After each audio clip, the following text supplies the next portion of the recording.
سورۃ الکہف بسم اللہ الرحمن الرحیم الحمدللہ الذی انزل علی عبدہ الکتاب ولم یجعل لہ عوجا۔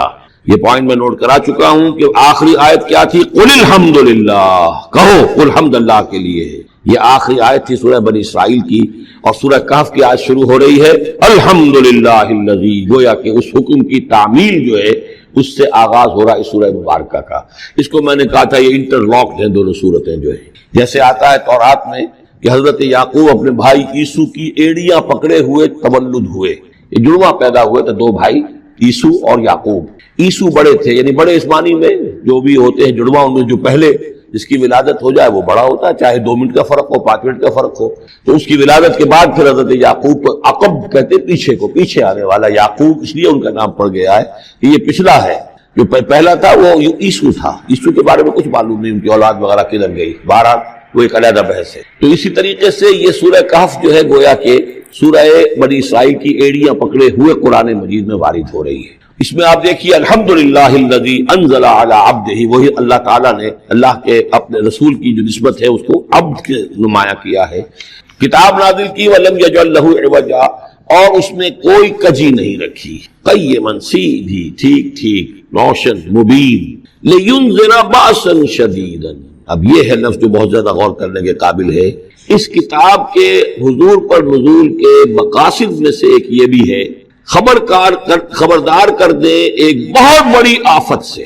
ویسے باسن جب واحد آتا ہے تو عام طور پر اس کے معنی جنگ ہوتے ہیں، جب جمع میں آتا ہے تو سختی، مصیبت، بھوک، فاقہ، یہ سارے باسا۔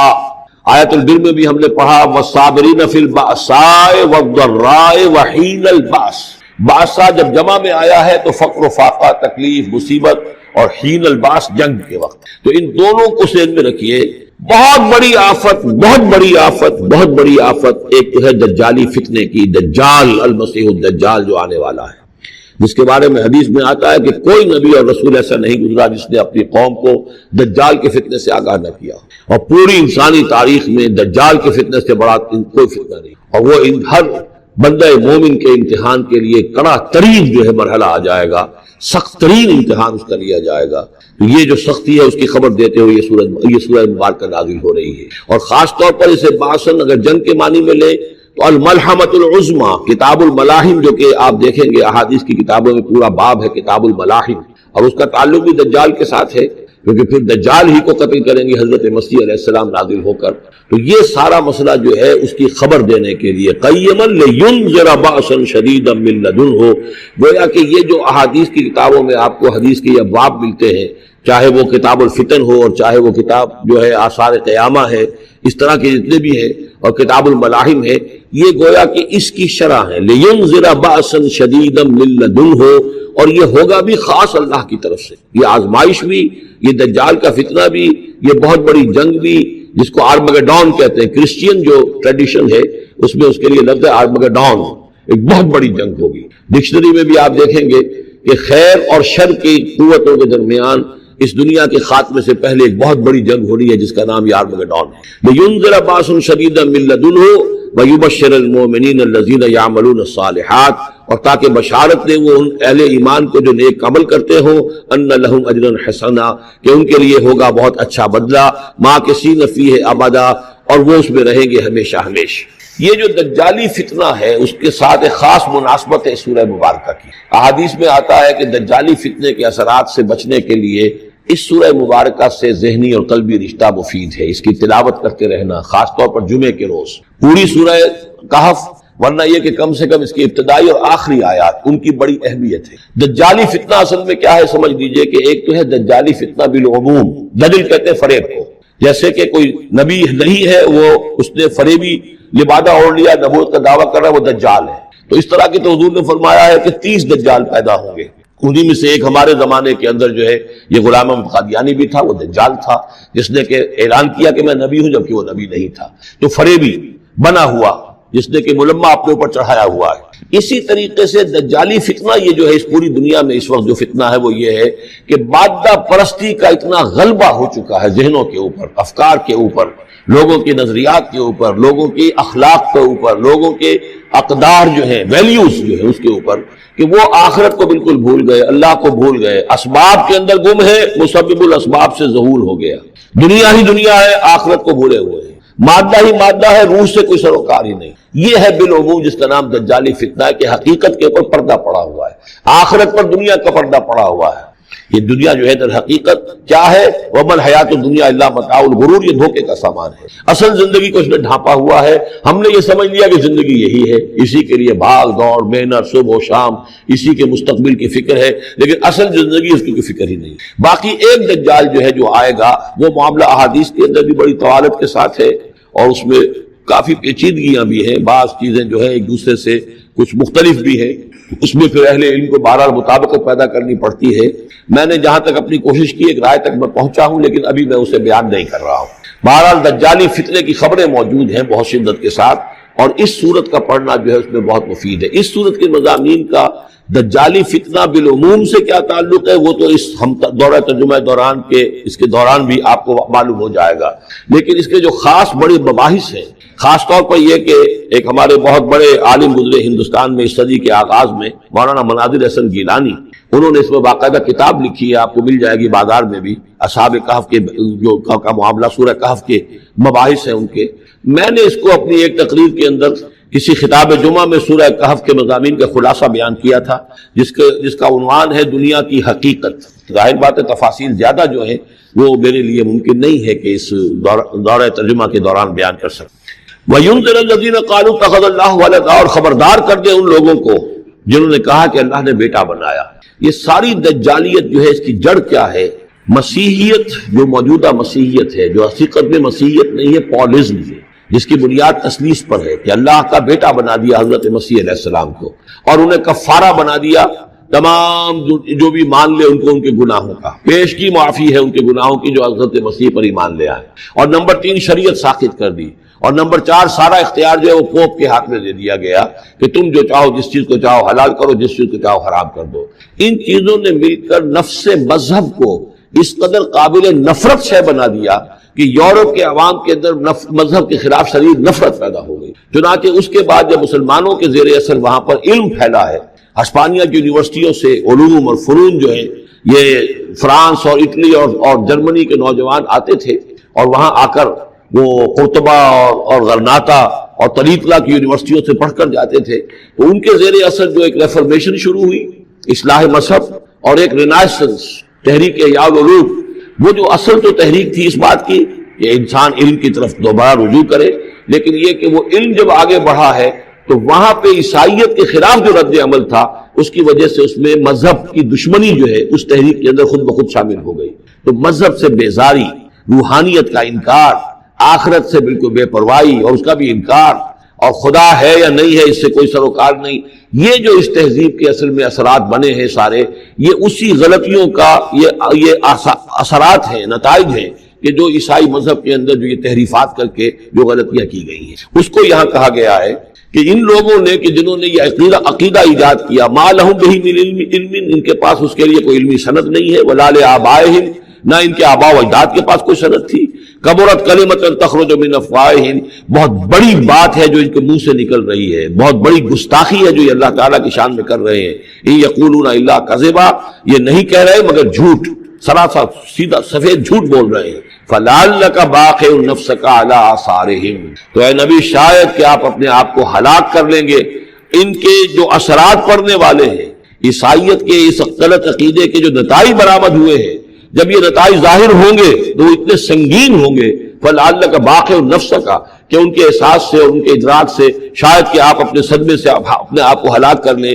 ان لم یؤمنوا بہذا الحدیث اسفا، اگر یہ لوگ اس حدیث پر، اس قرآن پر، یہ بات جو بتائی جا رہی اس پر ایمان نہ لائے، اس پر ایمان نہ لائے، اپنے اس غلط عقیدے پر قائم رہے، اس غلط مذہب کو انہوں نے برقرار رکھا، تو اس کا جو رد عمل ہوگا نوع انسانی پر، اور اس سے تاریخ انسانی اور انسانی ثقافت جس غلط رخ پر پڑے گی، جو دجالیت کا فتنہ اس سے جنم لے گا، ان تمام چیزوں کے اثرات سے شاید آپ کو اتنا صدمہ ہو کہ فَلَعَلَّكَ بَاخِعٌ نَفْسَكَ عَلَىٰ آثَارِهِمْ إِن لَّمْ يُؤْمِنُوا بِهَٰذَا الْحَدِيثِ أَسَفًا إِنَّا جَعَلْنَا مَا عَلَى الْأَرْضِ زِينَةً لَّهَا، ہم نے زمین کے اوپر جو کچھ ہے اسے اس کا گہنا بنا دیا ہے، بناؤ سنگار بنا دیا ہے، زینت بنا دیا ہے۔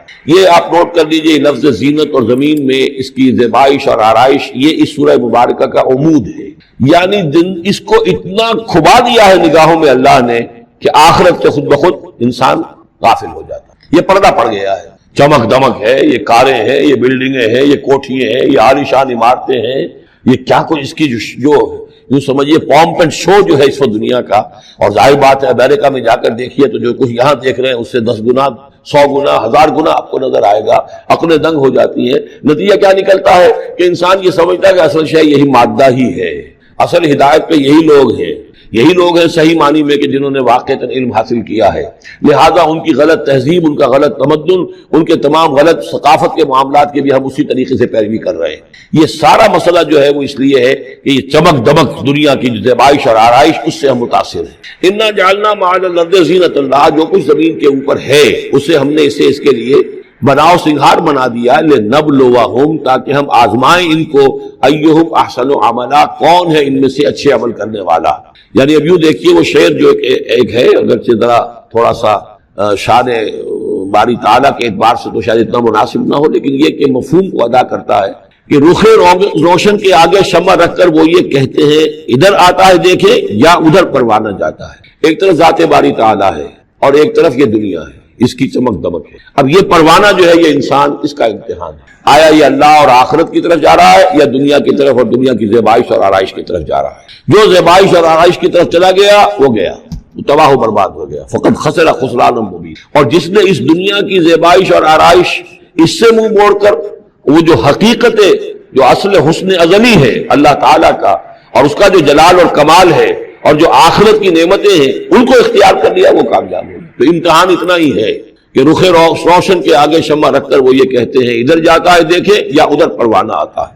وَإِنَّا لَجَاعِلُونَ مَا عَلَيْهَا صَعِيدًا جُرُزًا، اور یہ کہ جو کچھ بھی اس پر ہے ہم ایک وقت آئے گا کہ اس کو بنا کر رکھ دیں گے جیسے کہ میدان جس میں سے کہ فصل کاٹ لی گئی ہو۔ جب قیامت ہوگی کیا ہوگا یہاں پر، اسی زمین کو نہ یہاں پہ کوئی وہ پہاڑ رہ جائیں گے کوٹ کوٹ کر چپٹی کر دی جائے گی، نہ یہ آپ کے پاس جو ہیں وہ اسکائی اسکریپرز رہ جائیں گے، نہ یہ اعلیٰ شان عمارتیں ہوں گی، کچھ نہیں ہوگا۔ یہ سب برابر ہوگا جیسے کہ کسی کھیت کے اندر سے فصل کاٹ دی جاتی ہے تو اب وہ پڑا ہوتا ہے ویران۔ وَإِنَّا لَجَاعِلُونَ مَا عَلَيْهَا صَعِيدًا جُرُزًا، ہم اسے کر کے چھوڑیں گے ایسا کھیت کہ جہاں پر چورا پڑا ہوا ہو، صرف بچا کھچا جو ہے وہ اس کا توڑی کا اور کچھ نہ ہو۔ ام حسبت ان اصحاب الکہف والرقیم کانوا من آیاتنا عجبا، اب یہاں سے اصحاب کہف کی بات شروع ہو رہی ہے، کیونکہ پوچھوایا تھا یہودیوں نے اصحاب کہف کون تھے۔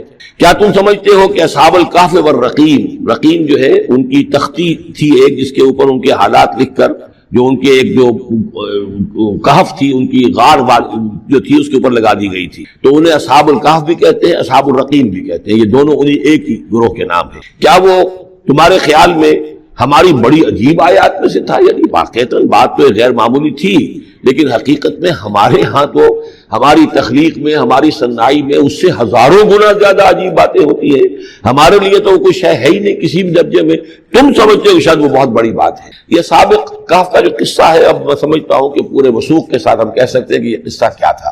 دیکھیے جب حضرت مسیح علیہ السلام آئے ہیں تو یہ پورا علاقہ جو ہے فلسطین کا اور یہاں پہ جو آپ نے تبلیغ کی ہے تو یہ اس وقت رومن امپائر کا ایک حصہ تھا، اگرچہ مقامی طور پر ایک لوکل بادشاہ جو تھا یہودی وہاں پر حکومت کر رہا تھا، لیکن وہ پپٹ تھا، اصل میں تو حکومت جو تھی رومیوں کی، جو رومی تھے بت پرست۔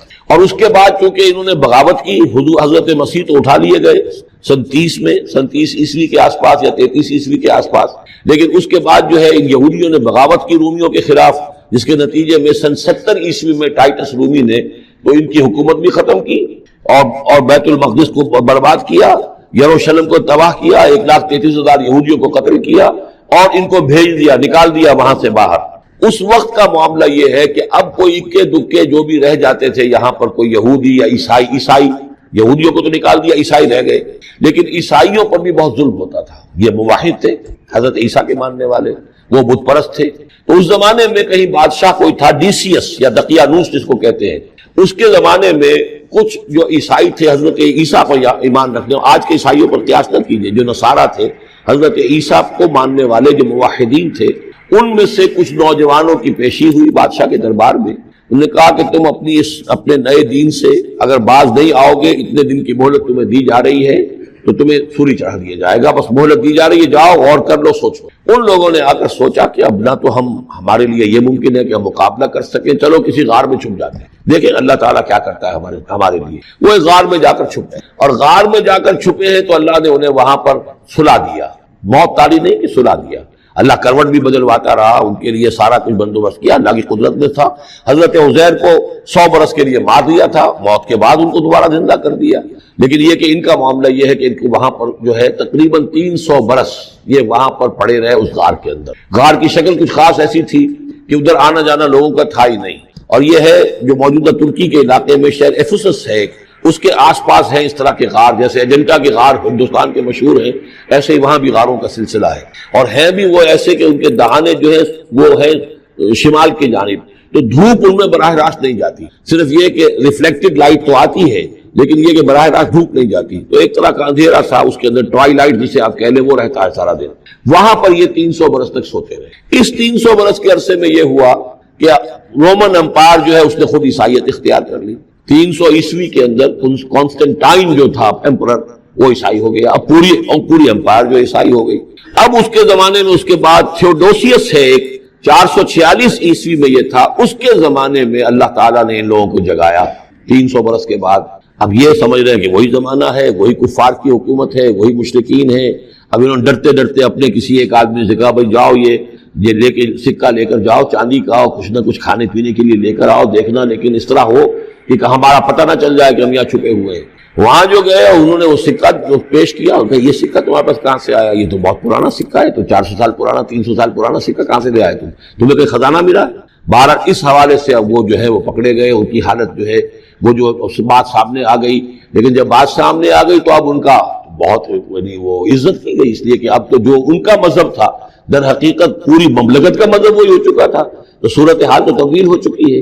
پھر یہ کہ اس کے بعد تفصیل معلوم نہیں ہے کہ غالباً وہ جا کر اپنی اسی غار میں وہ سو گئے ہیں، یا دوبارہ اللہ نے ان پر وہیں پر موت طاری کر دی ہے، اس کا دروازہ بند کر کے اور اس پر ایک تختی لگا دی گئی ہے. یہ اصحاب کہف ہے. گبن کی جو ہے decline and fall of Roman empire, اس میں بھی یہ 7 سلیپرز، 7 سونے والے، ان کی کہانی موجود ہے. یہ چیز جو ہے گویا کہ رومن لٹریچر کے اندر موجود تھی، اس کا جو ذکر موجود تھا، اور قرآن مجید میں یہ امتحاناً سوال کیا گیا حضور سے، تو اس کا جواب دیا گیا کہ یہ 300 برس تک کچھ لوگوں کو سلا دینا یہ اللہ تعالیٰ کے نزدیک تو کوئی بڑی بات نہیں ہے، تمہارے نزدیک. ام حسبت ان اصحاب الکہف والرقیم کانوا من آیاتنا عجبا اذ ابى الفتية الى الکہف، جبکہ وہ نوجوان آئے اپنے اس غار میں، فقالوا، اور انہوں نے کہا ربنا آتنا من لدنک رحمتا، پروردگار اب خاص اپنے خزانہ فضل سے ہمارے لیے رحمت کا بندوبست فرما، وہیّ لنا من امرنا رشدا، اور ہمارے لیے ہمارے معاملے کے اندر جو ہے وہ کوئی عافیت کا بندوبست فرما. فضربنا علی آذانہم، تو ہم نے تھپکی دے دی ان کے کانوں پر، فی الکہف سنین عددا، اسی وہ غار کے اندر جو ہے وہ سوتے رہے کئی سال. ابھی یہاں اس بات کو نہیں چھیڑا کتنے سال، سنین عددا، متعدد سال وہ سوتے رہے. ثم بعثناہم، پھر ہم نے انہیں اٹھایا، لنعلم ای الحزبین احصیٰ لما لبثوا امدا، تاکہ ہم دیکھیں کہ 2 گروہوں میں سے کس کو صحیح معلوم ہے کہ کتنے عرصے وہ وہاں رہے تھے. اس کا ذکر آگے آ جائے گا 2 گروہوں سے مراد کیا ہے. اور تیسری اہم ترین آیات کیا ہے؟ آیات قرآنیہ. ان تینوں میں گہرا ربط ہے، آیات آفاقی، آیات انفسی، آیات قرآنی. ان میں تدبر کے ذریعے، غور و فکر کے ذریعے انسان ایمان حاصل کرے. یہ ٹاپ کا ایمان ہے، یہ انٹلیکچوئلز کا ایمان ہے، یہ صدیقین کا ایمان ہے. نمبر 2، ایک ایمان ہے عوام کے لیے، اس کے 2 راستے ہیں. نمبر 1، صاحب یقین کی صحبت، جس کے اندر یہ ایمان پیدا ہو چکا ہو، آپ اس کے قریب رہیے. اگر بھٹی کے سامنے بیٹھیں گے حرارت پہنچے گی، اگر آپ برف کی سل کے قریب ہوں گے ٹھنڈ پہنچے گی. صاحب امین، صاحب ایمان کی صحبت اختیار کریں گے، ایمان سراغ کرے گا. یہ ہے عوام کے لیے صحبت. کونوا مع الصادقین، ان کی صحبت اختیار. تیسرا ذریعہ ہے جو ہمارے لیے خاص طور پر جو مسلمان پیدا ہوئے. اب ایک بچہ ہے 7 سال کا، آپ نے نماز پڑھنے کی عادت ڈال دی، پڑھ رہا، اگرچہ غیر شعوری عمر سے شروع کر دیا اس نے، روزہ رکھتا ہے، 9 برس کا ہو گیا روزہ رکھنا شروع کیا. یہ اعمال جو ہیں ان سے بھی ایک یقین پیدا ہوتا ہے. جیسے یقین سے عمل پیدا ہوتا ہے ایسے ہی عمل سے بھی یقین پیدا ہوتا ہے. جب مداومت کرتے رہیں گے اس پر تو اس سے بھی ایک یقین کی کیفیت انسان میں پیدا ہو جائے. سورہ حجرات میں جو بحث آئی ہے اس کے آخر میں یہی ہے کہ اے نبی یہ بدو جو دعوے دار ہے ایمان کے یہ آپ پر احسان دھر رہے ہیں. یمنون علیک ان اسلموا قل لا تمنوا علی اسلامکم بل اللہ یمن علیکم ان ہداکم للایمان ان کنتم صادقین. یہ آپ پر احسان دھر رہے ہیں کہ ایمان لے آئے. نبی ان سے کہیے مجھ پر اپنے ایمان کا کوئی احسان نہ دھرو، اپنے اسلام کا، بلکہ اللہ تم پر احسان دھرتا ہے کہ اس نے تمہیں ایمان کے راستے پر ڈال دیا ہے. جب اسلام پر آ گئے ہو تو عمل کرتے رہو گے. ان تطیعوا اللہ ورسولہ، اگر عمل کرتے رہو گے تو اس عمل کے ذریعے سے بھی تمہارے اندر ایمان پیدا ہو جائے گا. تو یہ 3 راستے ذہن میں رکھیے. جو عوام ہے غور و فکر، سوچ بچار، اس کی صلاحیت نہیں یا مواقع نہیں، ان کے لیے یہ 2 راستے ہیں، یقین بذریعہ عمل اور یقین بذریعہ صحبت. یہاں سے اٹھا رہے ہیں لوگوں کو، بار بار یہیں آ جاتے ہیں لیکن ان کو دقت ہوتی. یہاں پہ کوئی صاحب پہلے سے روک دیا کرے نا جو بعد میں گڑبڑ ہوتی ہے. تو ایک ایمان ہے انٹلیکچوئلز کا، صدیقین کا، جن کو قرآن کہتا ہے اولو الالباب الذین یعقلون ان فی خلق السماوات والارض واختلاف اللیل والنہار لآیات لأولی الالباب. ہوش مندوں کے لیے، عقل مندوں کے لیے، غور و فکر کرنے والوں کے لیے، اصحاب دانش و بینش کے لیے ہماری کائنات میں ہماری نشانیاں ہیں. غور کرو اور ہمیں پہچانو، خود اپنے اندر جھانکو اور ہمیں پہچانو. اور ہماری یہ آیات جو ہیں ہمارے کلام کی، اس کی آیات جو ہیں ان میں وہ ایمان رچا بسا ہوا ہے. ان پر غور کرو، غوطہ زنی کرو. قرآن میں ہو غوطہ زن ہے مرد مسلمان. یہ ہے ٹاپ کا ایمان، یہ ہے اصل وہ ایمان کہ جو مطلوب ہے. اب باقی حضرات جو ہے ان کے قریب رہیں گے ایمان حاصل کر لیں گے، اور جو اعمال اللہ نے بتائے ہیں ان پر عمل کرتے رہیں گے ایمان. اب دوسری بات کی طرف آئیے. نفاق سے کیسے بچا جائے اس کے لیے بھی 3 عمل ہیں. پہلی چیز، اور 2 چیزیں تو وہ ہیں کہ جو سورہ منافقون ہی کے دوسرے رکوع میں بیان ہوئی. پریونشن کیسے ہوگی، بچو گے کیسے؟ دوام ذکر، اللہ کو یاد رکھو. یا ایھا الذین آمنوا لا تلہکم اموالکم ولا اولادکم عن ذکر اللہ ومن یفعل ذلک فاولئک هم الخاسرون. دل کو غفلت میں مت آنے دو. دل غافل ہوگا شیطان کا ڈیرا بن جائے گا. وہ دوام ذکر میں، البتہ یہ ذہن میں رکھیے کہ دوام ذکر کا ذریعہ کیا ہے، اس میں مغالتے ہیں لوگوں کو. جو سب سے بڑا ذکر ہے اس کو بھولے ہوئے ہیں، اور جو تیسرے چوتھے نمبر کا ذکر ہے اس کو سمجھ بیٹھے ہیں کہ بس یہی ذکر ہے. سب سے بڑا ذکر، مجسم ذکر قرآن ہے. الذکر انا نحن نزلنا الذکر وانا له لحافظون. وہ الذکر کون سا ہے؟ قرآن. اسی کو فرمایا، میں نے وہ آیت سنائی تھی کہ لوگ تنزیہ کہتے تھے یا ایھا الذی نزل علیہ الذکر انک لمجنون. حضور سے مخاطب ہوا کہتے ہیں فلاں جس کے اوپر کے اس کے خیال کے مطابق ذکر نازل ہوا ہے ہم تو تمہیں پاگل سمجھتے. وہاں بھی لفظ کیا ہے؟ الذکر. تو معلوم کیا ہوا؟ انا انزلنا الیک الذکر لتبین للناس ما نزل الیہم. یہ الذکر ہے. تو اس سے بڑا ذکر کوئی نہیں. تلاوت قرآن، تدبر قرآن، غور و فکر قرآن کا، قرآن کو یاد کرنا. اس پر میرا کتاب چاہے مسلمانوں پر قرآن مجید کے حقوق، اب تو یہاں شاید کوئی کتاب موجود نہیں رہی ہے، اور اگر آپ کو ضرورت ہوتی ہے پاکستان سے منگا لیتے ہیں ہر شے، پڑھیے انشاءاللہ آ جائے گی چیز. نمبر 2 ذکر کیا ہے؟ اقیم الصلاۃ لذکری. نماز کو قائم کرو میری یاد کے لیے. یہ ذریعہ ذکر میں وہ تو ہے ہی مجسم ذکر، اور یہ ذریعہ ذکر میں سب سے اہم ہے. یہ عملی ذکر بھی ہو رہا ہے اور قولی بھی ہو رہا ہے. سورہ فاتحہ پڑھی آپ نے، قرآن شریف کی کچھ آیات پڑھی، پھر رکوع کیا. یہ رکوع جو ہے یہ آپ کا عملی ذکر ہے کہ آپ نے اپنے وجود سے اللہ کی عظمت کو تسلیم کیا. پھر آپ سجدے میں گرے، یہ آپ کا عملی ذکر ہے کہ اپنے وجود سے آپ نے اللہ کی عظمت کو اور تسلیم کیا. تیسری چیز ہے مسنون دعائیں اور مسنون اذکار جو حضور سے ثابت. ہمارے ہاں کیا ہو گیا، مجھے فلاں بزرگ نے یہ چیز بتائی ہے، وہ تو پڑھتے چلے جا رہے ہیں. نہ قرآن سے دلچسپی، نہ اذکار مسنونہ سے دلچسپی. ادعیہ معصورہ. آپ غور کریں گے کہ زندگی کے ہر عمل کے لیے حضور کی دعا موجود ہے. صبح اٹھے دعا ہے، آنکھ کھلتے ہی بیت الخلاء میں داخل ہونے لگے دعا ہے، نکلے دعا ہے، وضو کرنے بیٹھے دعا ہے، فارغ ہوئے دعا ہے، مسجد کے لیے گھر سے نکلے دعا ہے، مسجد میں داخل ہوئے دعا ہے. مسجد میں تو ہے ہی ذکر، نماز ہے، تلاوت ہے. باہر نکلے دعا ہے، گھر میں داخل ہونے لگے پھر دعا ہے. سواری پر سوار ہو رہے ہیں دعا ہے، اتر رہے ہیں دعا ہے. شیشہ دیکھ رہے ہیں دعا ہے، کپڑے پہن رہے ہیں دعا. زندگی کا کوئی عمل نہیں یہاں تک کہ جو تعلق زن و شو ہے، جس کو کہ خالص حیوانی بات سمجھا جائے گا، اس کے لیے بھی دعا ہے. غفلت میں وہ کام بھی نہیں کرتا. سمجھ رہے ہیں آپ؟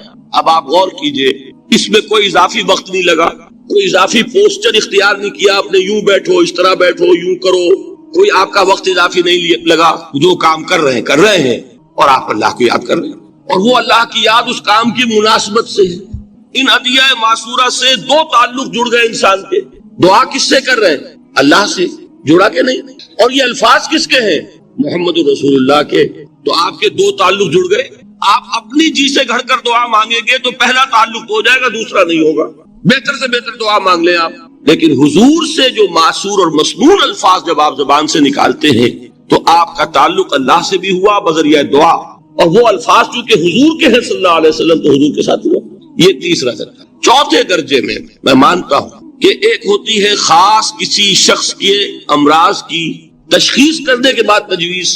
کوئی اگر طبیب ہے، ماہر طبیب روحانی، وہ آپ کو دیکھے گا تو اندازہ لگائے گا کہ آپ میں کیا کمی ہے، اس کے مطابق آپ کو ذکر بتائے گا. بھئی فلاں آیت کا مراقبہ کیا کرو. کسی میں بزدلی ہوتی ہے، کسی میں مال کی محبت زیادہ ہوتی ہے، کسی میں توکل کی کمی ہے، کسی میں شہرت کی خواہش ہے، نمایاں ہونے کا جذبہ ہے، کسی میں تکبر ہے. سب کا ایک سا برس تو نہیں ہوتا نا. تو یہ در حقیقت اندھے کی لاٹھی سے نہیں چلنے والی بات. یہ تو ماہر کا کام ہے کہ وہ تجویز کرے کہ تمہارے لیے خاص طور پر ذکر نہیں. در حقیقت ہمارے جو یہ سلسلے تھے سلوک کے، یہ بڑے ماہر ہوتے تھے، یہ لوگ بڑے ماہر اطباء تھے. یہ جو علم نفسیات ہے اس کے ہمارے صوفیاء سے بڑھ کر کبھی کوئی عالم گزرا ہی نہیں دنیا میں. فرائیڈ کیا ہے اور ایڈلر کیا ہے اور یونگ کیا ہے، بچے ہیں.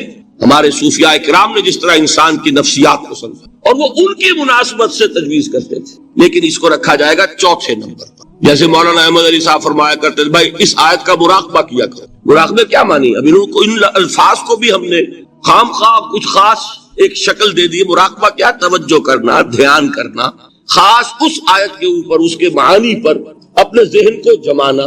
وہ کیوں ہے؟ تاکہ آپ کے اندر جو کمی ہے اس کی تلافی اس سے ہو. لیکن یہ کہاں آئے گا؟ چوتھے نمبر. سمجھ گئے؟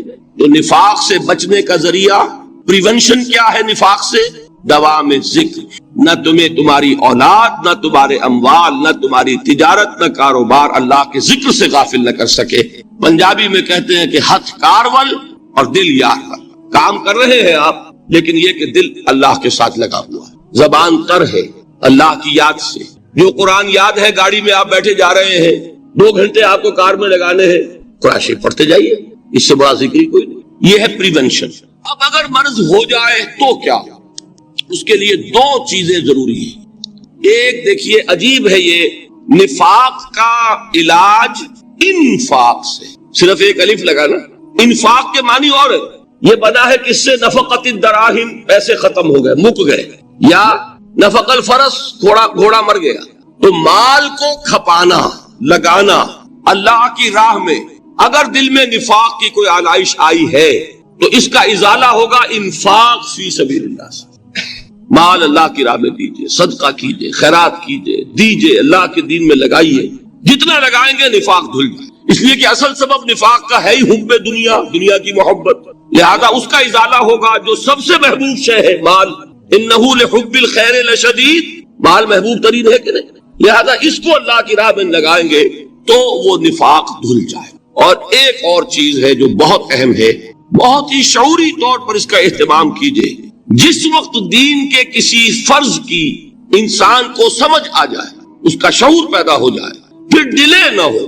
ذرا سا ڈیلے جو ہے اس پر عمل کرنے میں، یہ در حقیقت نفاق کو جڑ پکڑنے کا موقع دینا ہے. Immediate action. ایک بات سمجھ میں آ گئی، فوراً عمل. اس میں شیطان کیا کرتا ہے؟ ذرا ٹھہر جاؤ، ابھی دیکھو یہ فرض ہے، یہ ذمہ داریاں ہیں، یہ کرنا ہے، وہ پھر لگا دینا اپنے آپ کو. بہت سے لوگ کہتے ہیں بس یہ ریٹائرمنٹ کے بعد تو سارا میں دین کے لیے وقت کر دوں گا.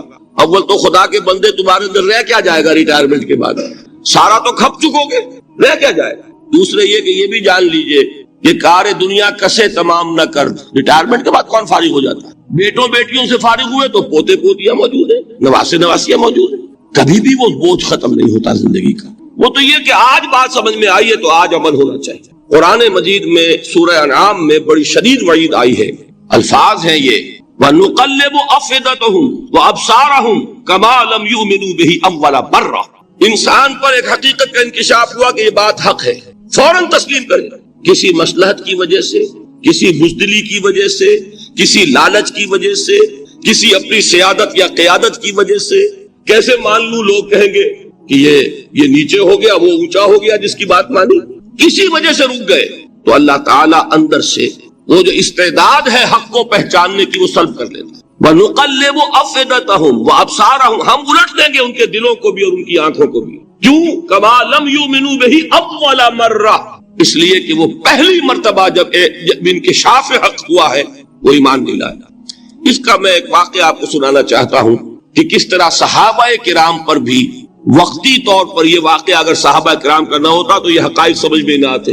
غزوہ تبوک کے موقع پر یہ میں جملہ انکمپلیٹ رہ گیا، ضعف ایمان کا حملہ ہو جاتا تھا، نفاق کا نہیں معاذ اللہ، لیکن ضعف ایمانی کی اگلی منزل شروع ہو جاتی ہے نا نفاق۔ جہاں جھوٹ بولنا شروع کیا نفاق، جھوٹی قسمیں کھانی شروع کی سیکنڈ سٹیج، اور جہاں مومنین صادقین سے بغض اور عداوت پیدا ہو گیا وہ تھرڈ سٹیج۔ تو وہ ضعف ایمان کا کیسے ہوتا ہے یہ حضرت کعب ابن مالک نے بڑی تفصیل سے بیان کیا ہے۔ غزوہ تبوک کے موقع پر جہاں منافقین نے آ کر جھوٹے بہانے بنائے، جھوٹی قسمیں کھائیں اور حضور سے ایگزمپشن لے لی، چھٹی لے لی، رخصت لے لی، وہاں 3 ایسے صحابہ بھی تھے جو مومن صادق تھے، لیکن وقتی طور پر شیطان نے انہیں ورغلایا۔ کیسے ورغلایا وہ سمجھ لیجیے۔ کعب ابن مالک نے تفصیل سے بیان کیا ہے، اور میرے نزدیک یہ جہاں تک میرا مطالعہ ہے طویل ترین حدیث ہے، بخاری اور مسلم میں بھی موجود ہے۔ حضور جب واپس آئے ہیں اور اب آپ نے ایک ایک کو بلایا، جن لوگوں نے تو پہلے جھوٹی قسمیں کھا لی تھی ان کو تو بلانے کی ضرورت نہیں تھی، لیکن کچھ لوگ ایسے بھی تھے کہ جنہوں نے ایگزمپشن بھی نہیں لی تھی اور گئے بھی نہیں تھے۔ اب ان کو آپ نے ایک ایک کر کے پیشی ہوئی، آپ کیوں نہیں گئے تھے؟ تو اب جو منافقین تھے ان میں سے انہوں نے اس موقع پہ جھوٹی قسمیں کھا لی۔ خدا کی قسم حضور ہم تو بالکل تیار تھے، پوری میں نے تیاری بھی کر لی تھی، پورا ارادہ تھا، یہ وقتی طور پر یہ مصیبت مجھ پر آ پڑی۔ جس نے قسم کھائی انہوں نے کہا اچھا ٹھیک ہے جائیے۔ کعب ابن مالک کی باری آئی تو ان کے الفاظ اپنے یہ کہ جب میں پیش ہوا تو حضور کے چہرے مبارک پر ایک غصے والی مسکراہٹ تھی، زہر خند کہتے ہیں، ایک مسکراہٹ ہے لیکن غصے کے ساتھ، غضبناک۔ آپ فرمائیے آپ کیوں نہیں گئے؟ حضرت کعب یہ فرماتے ہیں کہ میں نے عرض کیا کہ حضور زبان میرے پاس بھی ہے، جھوٹ میں بھی بول سکتا ہوں، لیکن جھوٹ بول کر میں اس وقت آپ کی ناراضگی سے تو بچ جاؤں گا لیکن اللہ کے پکڑ سے نہیں بچ سکوں گا۔ میں اعتراف کرتا ہوں کہ جتنا صحت مند میں اس زمانے میں تھا کبھی نہیں تھا، جتنا فارغ البال اس وقت تھا کہ میرے پاس ساز و سامان موجود تھا راستے کے لیے، اتنا میں کبھی نہیں تھا۔ لیکن ہوا کیا؟ ہوا یہ کہ مجھے میرے نفس نے، شیطان نے پٹی پڑھائی۔ وہ پٹی کیا پڑھائی کہ حضور تو 30,000 کے لشکر کے ساتھ چلیں گے تو لشکر تو سلولی موو کرے گا نا، تمہارے پاس بڑی تکڑی، بڑی توانا صحت مند اونٹنی ہے، تم ذرا 2 دن بعد چلنا تیزی کے ساتھ اور حضور سے مل جانا، بس یہ تاخیر کارواں۔ تو انہیں خیال آیا کہ ابھی 2 دن گھر کی ٹھنڈی چھاؤں ہے، میں یہاں پہ جو آرام ہے وہ کر لوں۔ مجھے جگر کا شعر یاد آیا ہے کہ تپتی راہیں مجھ کو پکارے، دامن پکڑے چھاؤں گھنیری۔ ایک طرف فرض کی پکار ہے، اس میں تو ظاہر بات ہے کہ وہ تپتی راہیں ہیں، لا تنفروا فی الحر سنا چکا ہوا آیت۔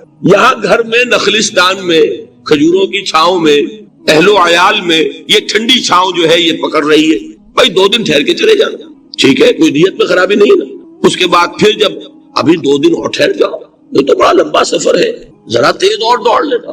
تو فرماتے ہیں کہ حضور میں اسی طریقے سے تاخیر و تعویق میں پڑا رہا، یہاں تک کہ ایک روز اچانک مجھ پر یہ چیز منکشف ہوئی کہ تو میں چاہے کتنا بھی تیز چل لوں میں آپ سے نہیں مل سکتا، میرے اعصاب ڈھیلے ہوئے، اس طرح میں محروم رہا۔ آپ نے سنا ہوگا حضور نے سورہ رحمان کے بارے میں فرمایا ہے، سورۃ الرحمان عروس القرآن، یہ سورہ رحمان جو ہے یہ قرآن کی دلہن ہے۔ جیسے دلہن کو آپ خوشنما لباس پہناتے ہیں، آراستہ پیراستہ، اس کو گہنے اور اس کو زیور پہناتے ہیں، تو جس طریقے سے سجاتے ہیں آپ دلہن کو، اللہ تعالیٰ نے ایک سورت قرآن مجید میں ایسی رکھی ہے سورہ رحمان کی، اسے خوب سجایا۔ اس میں الفاظ کا در و بست، اس کا اپنا ایک ڈیوائن میوزک ہے۔ وہ تو اللہ تعالیٰ قراء جو ہے خاص طور پر مصر کے قراء، اللہ تعالیٰ ان پر رحمت نازل فرمائے، ان کی خطاؤں سے درگزر کرے۔ جس طرح قرآن کے انٹرنسک میوزک کو انہوں نے واضح کیا، واقعہ یہ ہے کہ اگر یہ لوگ نہ ہوتے، شیخ عبد الباسط محمد عبد الصمد، شیخ محمود خلیل الحسن، یہ لوگ کہ جنہوں نے قرآن کے اس غنا، میوزک، یہ لفظ جو ہے آپ حیران نہ ہو کہ میں یہ کوئی شاید توہین کر رہا ہوں قرآن کی، حضور نے یہ لفظ استعمال کیا ہے، تغنو، اس قرآن کو اچھی سے اچھی خوشلحانی کے ساتھ پڑھو، من لم یتغن بالقرآن فلیس منا، جو قرآن کو بہتر سے بہتر انداز میں، اچھی سے اچھی آواز میں، خوشلحانی کے ساتھ پڑھنے کی کوشش نہیں کرتا وہ ہم میں سے نہیں۔ بلکہ ایک مرتبہ حضور رات کے وقت آپ گشت پر تھے اپنے ساتھیوں کے حالات معلوم کرنے کے لیے، حضرت ابو موسیٰ اشعری رضی اللہ تعالیٰ عنہ ایک صحابی ہیں، ان کے گھر کے پاس سے گزر ہوا، وہ رات کو تہجد پڑھ رہے تھے، کھڑے ہوئے کیف کے عالم میں قرآن تلاوت کر رہے ہیں، حضور کو بہت پسند آئی ان کی قرات، کافی دیر تک وہاں کھڑے سنتے رہے۔ اب انہیں کیا پتا کون سن رہا ہے، بالکل اسی طرح سمجھ لیجئے ایک بات یاد آئی ہے، حضور فرماتے ہیں کہ جس طرح کان لگا کر اللہ قرآن کو سنتا ہے کسی چیز کو نہیں سنتا، ہمیں نظر نہیں آتا نا، ہمیں معلوم نہیں، ہم قرآن پڑھ رہے ہیں تو سننے والا کون ہے؟ سب سے زیادہ کان لگا کر خود اللہ۔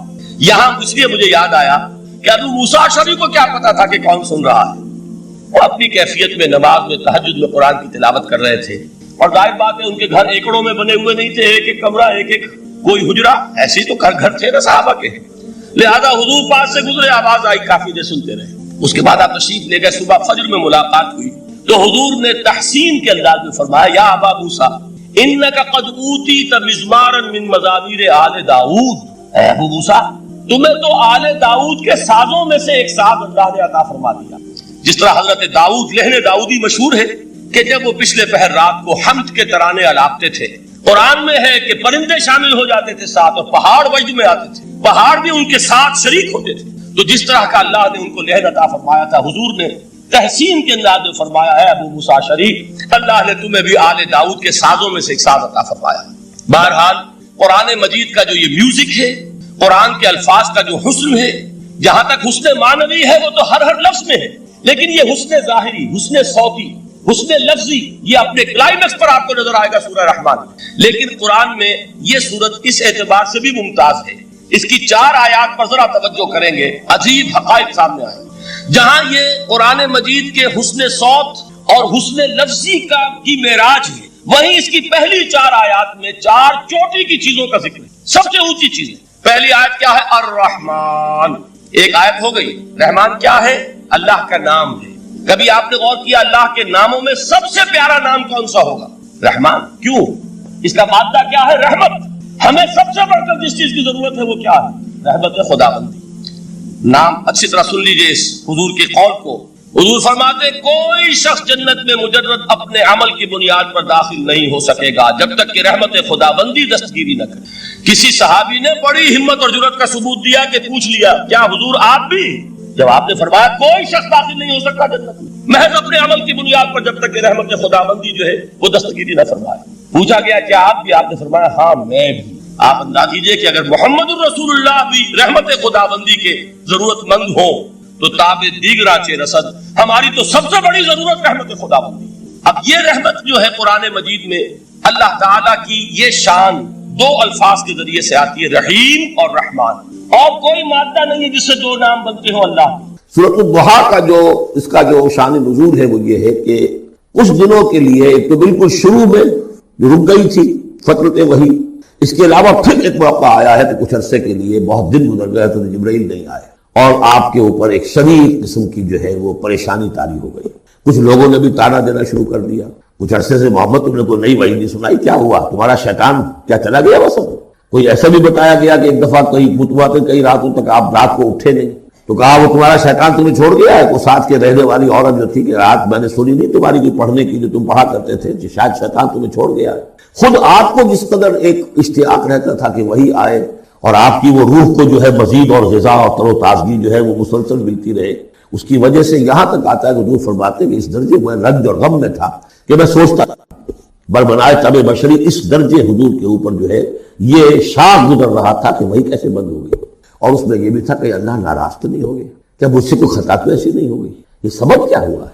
یہ ہے وہ کیفیت کہ جس کے اندر یہ آیتیں نازل ہو رہی ہیں۔ اور اب آپ اس کو سمجھ لیجئے کہ اس کا نفسیاتی اور انسان کی باطنی کیفیات کے ساتھ کیا تعلق ہے۔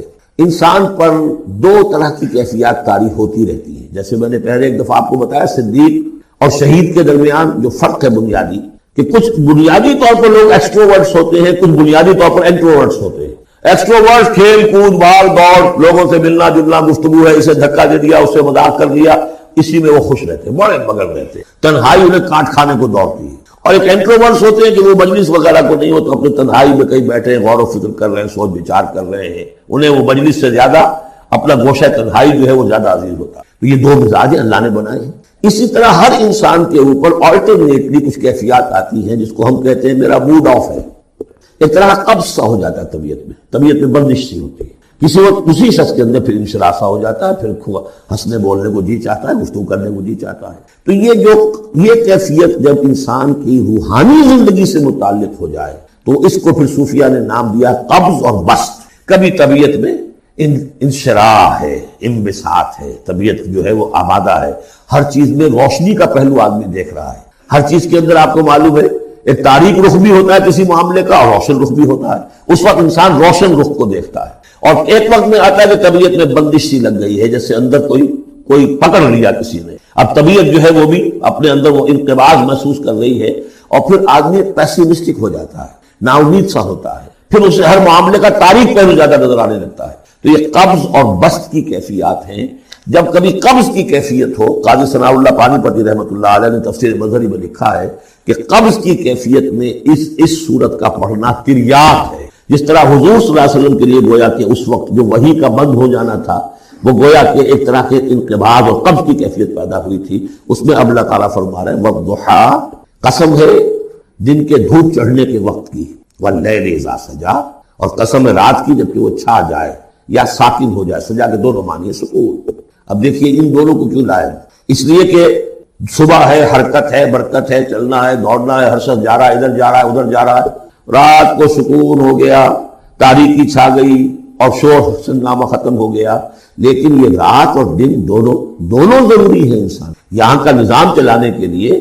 اگر رات ہی رات ہوتی تب بھی یہ دنیا نہ چلتی، اور دن ہی دن ہوتا تب بھی نہ چلتا، تو رات بھی ضروری ہے۔ اسی طریقے سے نفس انسانی کے لیے کبھی کبھی قبض کا وقفہ بھی ضروری ہے۔ آپ اسے یہ نہ سمجھیں کہ اللہ تعالیٰ ناراض ہو گیا، یہ بھی ہماری تربیت کا ایک یوں سمجھیے کہ جز ہے۔ ما ودعک ربک وما قلی، آپ کے رب نے آپ کو رخصت نہیں کیا ہے، نہ ہی وہ آپ سے ناراض ہوا ہے۔ وللآخرۃ خیر لک من الاولی، اور اس کے بعد جو وقت آئے گا اس قبض کے بعد وہ پہلی سے بھی بہتر ہوگا۔ اور میں حیران ہوتا ہوں کہ کیسے غالب نے وہ بات کہی ہے کہ جو بالکل ترجمانی ہے اس کی، رکتی ہے میری طبع تو ہوتی ہے رواں اور، یعنی یہ کہ جب میری طبیعت کے اوپر کبھی کبھی رکاوٹ سی آ جاتی ہے، اب شعر جو ہے اچھے نازل نہیں ہو رہے، لیکن جب وہ رکاوٹ سے میں نکلتا ہوں، اس قبض سے نکلتا ہوں، رکتی ہے میری طبع تو ہوتی ہے رواں اور، اس لیے کہ اس قبض کے بعد جب مرحلہ آتا ہے انبساط کا اور انشراح کا تو وہ ایک قدم آگے ہوتا ہے، آدمی اس پہلی کیفیت سے ایک درجہ جو ہے اس کا بڑھ چکا ہوتا ہے۔ وَلَلْآخِرَةُ خَيْرٌ لَكَ مِنَ الْأُولَىٰ، یقیناً پچھلی ہر گھڑی، ہر ساعت اور ہر قبض کے بعد آنے والا انبساط آپ کے لیے پہلے سے اونچا درجہ لے کر آئے گا۔ وَلَسَوْفَ يُعْطِيكَ رَبُّكَ فَتَرْضَىٰ، ان قریب آپ کا رب آپ کو اتنا کچھ دے گا، اتنا کچھ دے گا، آپ کی محنتوں کے وہ نتائج سامنے آئیں گے کہ آپ راضی ہو جائیں۔ اب دیکھیے پچھلی صورت ختم ہوئی تھی وَلَسَوْفَ يَرْضَىٰ، یہاں ہے وَلَسَوْفَ يُعْطِيكَ رَبُّكَ فَتَرْضَىٰ، صرف ضمیر کا فرق ہے، کیونکہ صدیق پر وحی نہیں آتی، براہ راست خطاب نہیں کیا جا سکتا، وہاں وہ صیغہ جو ہے وہ غائب کا ہے وَلَسَوْفَ يَرْضَىٰ، اور چونکہ نبی وہ ہے جس پر وحی آ رہی ہے، براہ راست مخاطب ہے، تو فَلَسَوْفَ يُعْطِيكَ رَبُّكَ فَتَرْضَىٰ، آپ کا رب اتنا کچھ دے گا کہ آپ راضی ہو جائیں۔ اب یہ کہ اسی قبض کی حالت میں پھر اللہ تعالیٰ اپنے احسان جتا رہا ہے، اور یہ بہترین ہے۔ کبھی طبیعت پر ڈپریشن ہو اس طرح کی اور قبض کی کیفیت ہو تو آدمی یاد کرے کس کس مرحلے پر اللہ نے میری دستگیری فرمائی، کن کن مراحل پر اللہ تعالیٰ نے مجھے مشکلات سے نکالا، اس سے وہ حوصلہ بڑھتا ہے۔ اور اس کو بھی سمجھیے کہ اسی انداز میں علم یجد کا یتیما فآویٰ، یہ سیرت النبی کے بڑے اہم حصے ہیں اس میں آ گئے۔ آپ کی پیدائش یتیمی ہوئے، پوسٹیومس چائلڈ، باپ تو پہلے فوت ہو چکا، 6 سال کی عمر میں والدہ گئی، 8 سال کی عمر میں دادا گئے، اور وہ یعنی جو آپ نے دیکھا ہے ابتدائی زمانہ زندگی کا تو وہ یتیم کا، علم یجد کا یتیما فآویٰ، کیا اس نے اے محمد آپ کو نہ پایا کہ آپ یتیم تھے، پھر پناہ دی، آپ کے لیے بندوبست کیا، دادا کے دل میں جو شفقت ڈالی، پھر آپ کے تایا زبیر کے دل میں جو شفقت ڈالی۔ عبد المطلب کے بعد فوراً ابو طالب کا نام آتا ہے، حالانکہ یہ غلط ہے تاریخی اعتبار سے۔ عبد المطلب کے بعد کافی عرصے تک زبیر جو آپ کے تایا تھے وہ سرپرست تھے، پھر ان کے انتقال کے بعد ابو طالب کا معاملہ ہے، لیکن ان کو بیچ میں سے غائب کر دیا گیا۔ بہرحال اللہ تعالیٰ جو بھی کسی کے دل میں ڈالتا ہے، آخر ابو طالب کے دل میں محبت ڈالی تو کس نے ڈالی؟ وہ ہم پڑھ چکے ہیں سورہ طٰہٰ میں، وَأَلْقَيْتُ عَلَيْكَ مَحَبَّةً مِّنِّي۔ حضرت موسیٰ علیہ السلام کی موہنی صورت کے اوپر اللہ تعالیٰ فرماتے ہیں ہم نے اپنی محبت کا پرتو ڈال دیا کہ تمہیں دیکھنے کے بعد وہ قتل کرنے کے ارادے سے باہر رہ گئے، ان کے ہاتھ شل ہو گئے، ایسی موہنی صورت، اسے قتل کرنا۔ وَأَلْقَيْتُ عَلَيْكَ مَحَبَّةً مِّنِّي وَلِتُصْنَعَ عَلَىٰ عَيْنِي، یہ ہوا ہے۔ تو فرمایا أَلَمْ يَجِدْكَ يَتِيمًا فَآوَىٰ وَوَجَدَكَ ضَالًّا فَهَدَىٰ، اور پھر جب آپ شعور کی پختگی کو پہنچے اور غور و فکر کا مرحلہ آیا، حقائق میں انسان کو سوچ بچار کا مرحلہ آیا اور آپ کو دیکھا کہ آپ تلاش حقیقت میں سرگرداں ہیں تو ہدایت دی۔ وہ آگے آ جائے گا، بہت قریب پہنچ گئے ہم، اقرأ بسم ربک الذی خلق، وہ مرحلہ جب آئے گا۔ وَوَجَدَكَ عَائِلًا فَأَغْنَىٰ، اور پایا آپ کو تنگ دست تو غنی کر، کس طرح سے راستہ پیدا کیا ہے۔ خدیجہ الکبریٰ رضی اللہ تعالی عنہا نے جو بھی ان کے آپ کے محاسن دیکھے، کتنی گرویدہ ہوئی ہیں۔ بڑے بڑے سردار قریش کے جو ہے ان سے نکاح کے خواہش مند تھے، انہوں نے خود جو ہے اپنی لونی کے ذریعے سے پیغام دیا ہے حضور کو۔ تو یہ ساری چیزیں جو ہے ان کی ساری دولت جو ہے وہ پوری کی پوری انہوں نے لا کر حضور کے قدموں میں ڈال دی۔ وَوَجَدَكَ عَائِلًا فَأَغْنَىٰ فَأَمَّا الْيَتِيمَ فَلَا تَقْهَرْ، تو اے نبی تقاضے ان تینوں چیزوں کے کیا ہیں؟ ہم نے آپ کو یتیم پایا، پناہ دی، اب آپ بھی یتیم کے سرپرستی کیجئے، کسی یتیم کو اس کے اوپر کوئی جبر نہ ہو، سختی نہ ہو۔ وَأَمَّا السَّائِلَ فَلَا تَنْهَرْ، اور آپ جب کہ تلاش حقیقت میں سرگرداں تھے تو ہم نے آپ کو ہدایت دی، اسی طریقے سے اب آپ کو بھی کوئی شخص سائل بن کر آپ کے پاس آئے سوال کرے، اسے جھڑکنا نہیں ہے۔ اسے جو بھی سائل دونوں طرح کے ہوتے، سوال کرنے والا کوئی علمی سوال اور سوال کرنے والا کوئی مالی مدد کے لیے۔ وَأَمَّا بِنِعْمَةِ رَبِّكَ فَحَدِّثْ، اور جو ہدایت تمہیں دی ہے ہم نے اب اسے عام کرو، یہ نعمت ہے، آپ کے رب کا انعام ہے، یہ ہدایت جو آپ کو عطا ہوئی ہے اس کو بیان کرو۔ اس کے بیان کرنے میں یہ بھی ہے کہ اللہ کے انعامات کا چرچہ انسان کرے، اس کا شکر ادا کرنے کے لیے، اور یہ بھی ہے کہ اس کو پھیلائے اور عام کرے، دوسروں تک پہنچائے، ورنہ وہ بخل ہو جائے گا کہ وہ دولت جو ہے ہدایت کی اس کو آدمی صرف اپنی ذات تک محدود رکھے اور اس کا جو خیر ہے وہ دوسروں تک نہ پہنچائے۔ یہ تقدیر کے جو عام عقیدے میں ہم تقدیر کہتے ہیں اس کے دو پہلو ہیں۔ ایک پہلو ہے ما اصاب علی الانسان، جو کچھ انسان پر آتا ہے مصیبت، جیسے ابھی آج میں نے پڑھی ما اصاب من مصیبت فی الارض ولا فی انفسکم، ہم ہر وقت زد میں ہیں، کوئی تکلیف آ گئی، کوئی مصیبت آ گئی، کوئی بیماری آ گئی، کوئی حادثہ ہو گیا، کوئی بچہ فوت ہو گیا، کوئی عزیز جو ہے وہ فوت ہو گیا، یہ ہر وقت حوادث ہے۔ تو جو بھی کچھ پیش آتا ہے وہ علم خداوندی میں ہمیشہ سے تھا۔ یہی وجہ ہے، ایک اور حدیث ہے ابن الدیلمی، لمبی حدیث ہے وہ، لیکن اس کے اندر جو آخری ٹکڑا ہے وَتَعْلَمَ، یعنی انسان کے نجات کے لیے لازم ہے یہ بات بھی تم جان لو، انما اصابک لم یکن لیخطئک وانما اخطأک لم یکن لیصیبک ولو مت علی غیر ھذا، اگر تم اس کے سوا کسی صورت پر ہوگے تو جہنم میں داخل ہو جاؤ گے، دخلت النار۔ یہ جان لو کہ جو چیز تم پر آئی وہ آنی ہی آنی تھی، لیکن ہوتا کیا ہے، کاش کہ میں اگر یوں کر لیتا تو یہ نہ ہو۔ بس یہی ایمان بالقدر کے مطابق جو ہوا ہے وہ اللہ تعالیٰ کے ہاں تو پہلے سے طے تھا، ہونا ہی تھا، تمہاری کوئی تدبیر، کاش کہ میں اس وقت یہ کر دیں، یہ لا، اسی لیے ایک حدیث الفاظ آئے ہیں ان کلمۃ لا تفتح عمل الشیطان، اس لا سے کاش، اس سے شیطانی عمل شروع ہو جاتا، کاش کہ یہ ہو جاتا، کاش میں یہ نہ کرتا، کاش کہ ہو جاتا، یہ نہیں۔ تعلم انما اصابک لم یکن لیخطئک، تو جان لے اس بات کو کہ جو چیز تم پر آئی ہے وہ ہرگز ٹلنے والی نہیں، کوئی تدبیر تم کر لیتے، کوئی کسی وقت کوئی ہیلا کر لیتے، کوئی تم قدم اٹھا لیتے، کچھ بھی کر لیتے، وہ تو آنی ہی آنی۔ وما انما اخطاک، جو چیز تم سے چھوٹ گئی، رہ گئی، نہیں ملی، ایک ویکینسی ایڈورٹائز ہوئی تھی، آپ نے بھی درخواست دی تھی، آپ کو نہیں ملی، اب آپ ہو کاش کہ میں نے فلاں سے سفارش کرا دی ہو، بس کر، تو جو چیز چھوٹ گئی وہ چھوٹ جانی ہی تھی، اس میں قطعاً جو ہے کوئی شکل، کوئی تدبیر، کوئی سفارش کسی طرح کا، کوئی بھی ہیلا، کوئی جو ہے اس میں کام کر سکتا تھا۔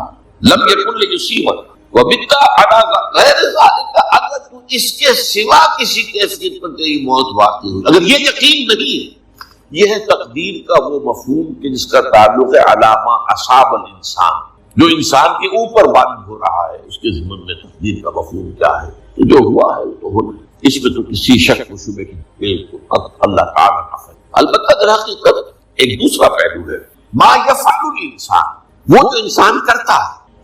یہاں آ کر یہ تقدیر کا مسئلہ پہنچ جائے، آیا میرے اندر کوئی اختیار بھی ہے کہ نہیں؟ Do I have any free choice؟ یہ ہر شخص پہلے سے طے ہے، تقدیر کا ایک عام مفہوم یہ ہے، اور اس مفہوم میں بھی بعض روایات میں تائید کرتی ہے، ہر چیز پہلے سے لکھی ہوئی ہے۔ اور یہ جو حدیث ہم نے ابھی پڑھی ہے یہ گویا کہ اس کی ایک مثال ہے کہ وہ جو لکھ دیا گیا تھا، فرشتے نے لکھ دیا تھا، رحم مادر میں لکھ دیا تھا، شقی و سعید، یہ بدبخت ہے یا سعادت مند۔ تو ایک شخص پوری عمر نیکی کے کام کرتا رہا، آخری وقت میں آ کر کوئی ایسا حادثہ پیش آ گیا کہ وہ اہل جہنم کے سے کام شروع کر دیا اور جہنم ہو گیا، یا ایک شخص ساری عمر جو ہے جہنمیوں میں سے کام کرتا ہے، آخری وقت میں آ کر کوئی ایسی توفیق ملی، کچھ ایسا معاملہ ہو گیا، توبہ کر لی، اس نے جو ہے اہل جنت میں سے اعمال شروع کر۔ تو یہ جو ہے علامہ اصابک کا علیحدہ بات ہے، اور علامہ یفعل الانسان، انسان کیا کرتا ہے اس میں اس کی قدرت کی تھی۔ اور یہ ہمارے ہاں فلسفے کا بڑا مشکل ہے، اسی کا نام ہے جبر و قدر۔ ہمارے اسلاف میں بھی کچھ لوگ ایسے ہیں متکلمین میں سے، دیکھیے ہمارے ہاں ایک وہ لوگ ہیں کہ جو اس پر قناعت کرتے ہیں کہ جو اللہ نے کہہ دیا اور رسول کیا، اس سے آگے ہم نیل میخ نہیں نکالیں گے، وہ محفوظ راستے۔ لیکن بہرحال انسان کو اللہ نے ایک عقل بھی دی، اور یہ عقل سوالات اٹھاتی ہے، اور جو زیادہ ذہین انسان ہوتے ہیں ان کے اندر ان کی یہ مصیبت زیادہ ہوتی ہے، لہٰذا وہ کسی سے غور و فکر ہے بات سمجھنے کی۔ اس میں اب ہمارے یہاں دو طبقے تھے، جبریہ قدریہ۔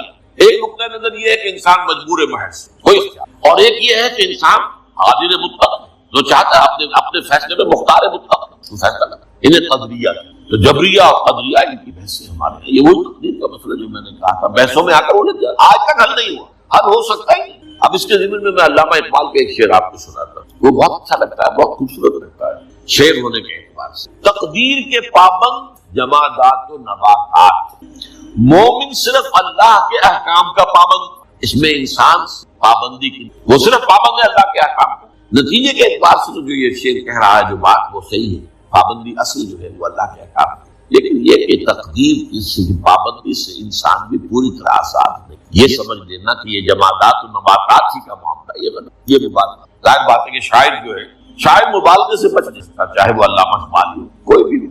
اسی لیے سورہ شعراء کی عام شعراء کی جو صفات بیان ہوئی وہ آپ کے ذہن میں آ گئی ہے۔ مبالغہ کرنے، فی کل واد یہیمون انہم یقولون ما لا یفعلون، وہ کہتے بھی وہ کچھ ہے جو کرتے نہیں ہیں، اور یہ بات کو علامہ اقبال پر بھی چسپاں ہوتی ہے۔ بہرحال یہ شعر ذرا پھر نوٹ کی، تقدیر کے پابند جمادات و نباتات، مومن صرف اللہ کے احکام کا، بات صحیح۔ انسان بہت سے اعتبارات سے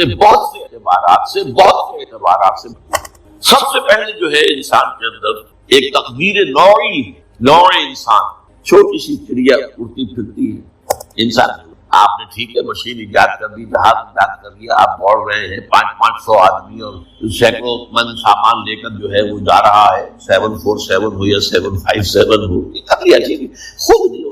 اب کیا کریں، یہ تقدیر نوعی، اسپیشیز، ہر اسپیشیز کی اللہ نے ایک اندازہ مقرر کیا ہے، اس اندازے ہی میں اس سے کہا دیا۔ پھر ایک تقدیر شخصی، اب دیکھیے تقدیر شخصی کیا ہے، بعض اوصاف و صفات ہمیں وراثتاً ملتے ہیں، we have no choice۔ پہلے بھی یہ بات مانی جاتی تھی، آج جو ہے ذرا سائنٹیفک انداز میں کہتے ہیں جینز میں چلا آ رہا ہے، جینز کو بدل سکتا ہے، جو جینز بھی آپ کو ملے اپنے والدین کی طرف سے وہ آپ کی شخصیت کا ظاہر بات ہے کہ فیصلہ کن طرز پر اس کو ڈال دے، جینز ہے پابندی۔ نمبر تو یہ کہ خاص طور پر جو گھر کا ابتدائی ماحول ہوتا ہے، ماں کی گود اور ابتدائی گہوارہ گھر کا، اس کے جو اثرات مرتسم ہو جاتے ہیں شخصیت کے اوپر، وہ بھی بڑے مستقل پختہ۔